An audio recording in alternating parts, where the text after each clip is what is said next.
Olá pessoal, vai mais uma vez aquela conversinha que eu vou ter com você, contador, profissional de contabilidade que trabalha no RH ou no DP das empresas, prestando as informações do teu cliente lá no ambiente do E-Social.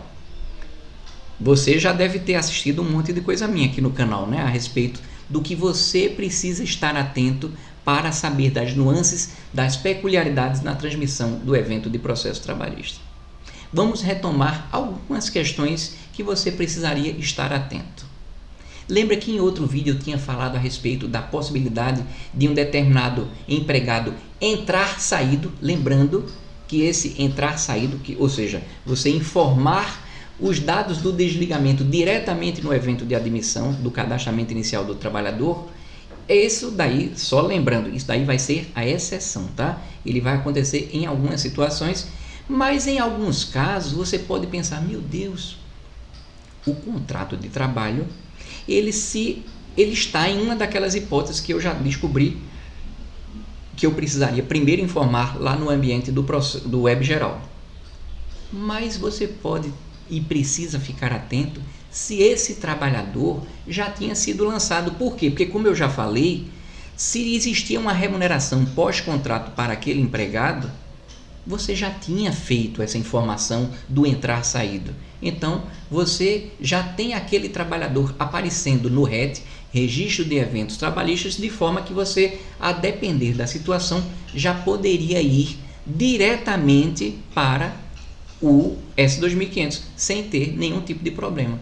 E essa noção de se você precisa ou não fazer essa informação do entrar-saído ou se entra no S2500, isso tudo é fundamental para que você saiba quando você pode ir direto para o processo trabalhista, quando você precisa primeiramente acertar as coisas.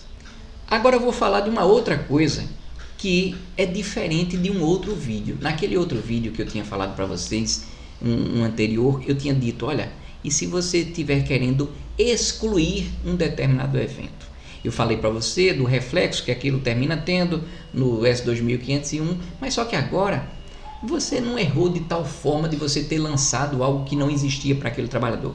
Você errou uma coisa boba, uma base de cálculo, você errou um dado da sentença, o período da sentença, alguma coisa mais pontual.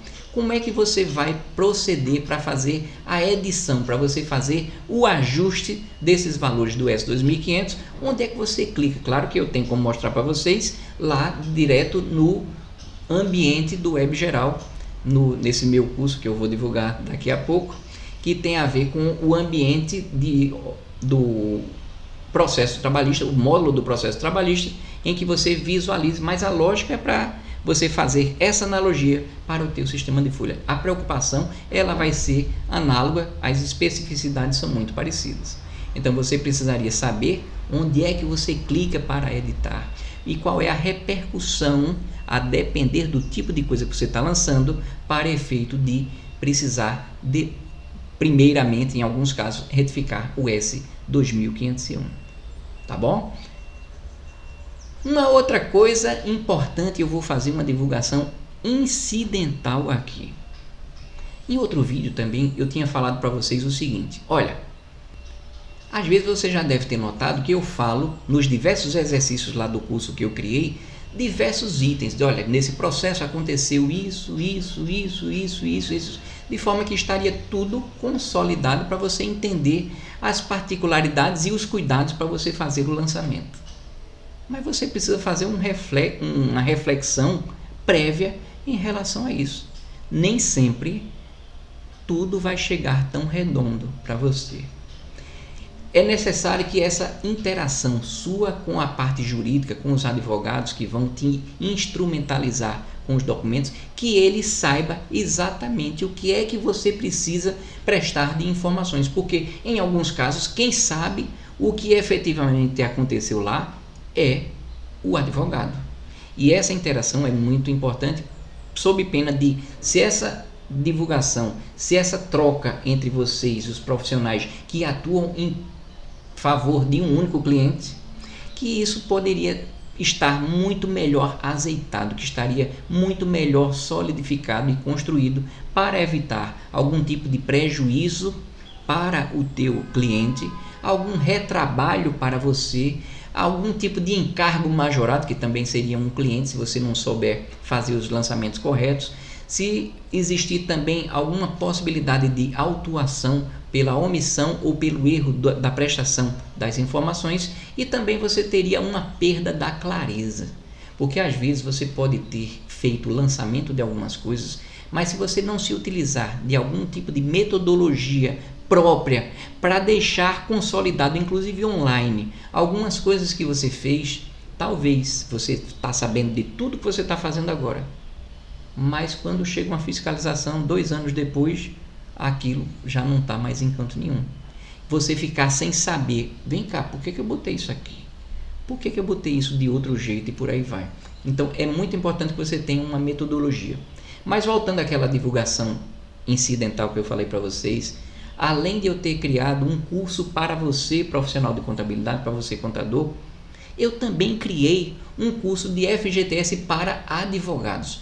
Esse curso de FGTS para advogados, ele está contido num propósito um pouco mais espalhado. Tem um monte de outras situações, mas a questão do processo trabalhista, ele é uma das videoaulas, é a 21ª videoaula, onde lá a gente está demonstrando para eles, na tua perspectiva, o que é que você precisa, para que ele reconheça o que você precise e entregue tudo, na maioria das vezes, tudo consolidado.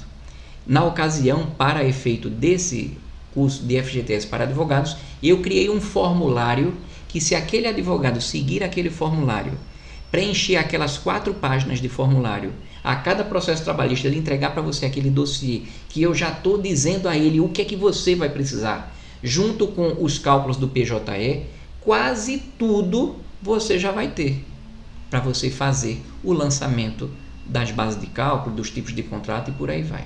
Tá bom? Então, se você tiver condição, tiver interesse, aquele advogado que precisaria estar mais atento, porque olha, com esse surgimento do processo trabalhista, do mesmo jeito que alguns contadores poderiam sequer saber da existência, os advogados também não sabem.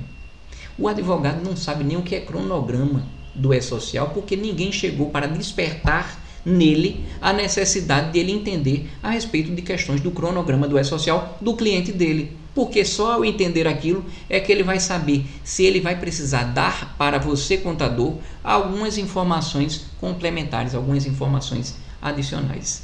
Se você puder, você vai notar que quando você estiver comprando o meu curso, vai aparecer incidentalmente que aquele criador daquele curso, que é o de contadores, também fez um de FGTS para advogados. Se você puder, eu agradeço também que você sugira esse curso, que vai fazer com que o advogado adquira uma capacidade de interação muito melhor com vocês.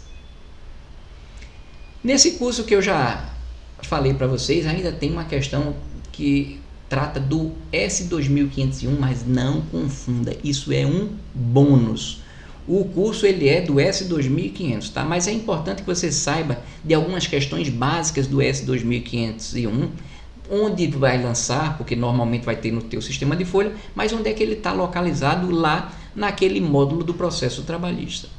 Você precisa entender um pouco mais a respeito das bases de cálculo e de eventuais diferenças e complementaridade entre o S2500 e o S2501. Por exemplo, a declaração, ela é por reclamante, entre as duas, tá? Ela é por reclamante, ela é por parcela paga ou é ambos? Você vai entender como é que vai funcionar, porque às vezes o valor devido àquele empregado é consolidado aquele valor, mas aquilo vai ser efetivamente parcelado. Ou então, num determinado processo trabalhista, aquele processo trabalhista ele pode abranger vários e vários clientes, vários trabalhadores. Como é que você vai lidar com isso, mais ou menos, tá?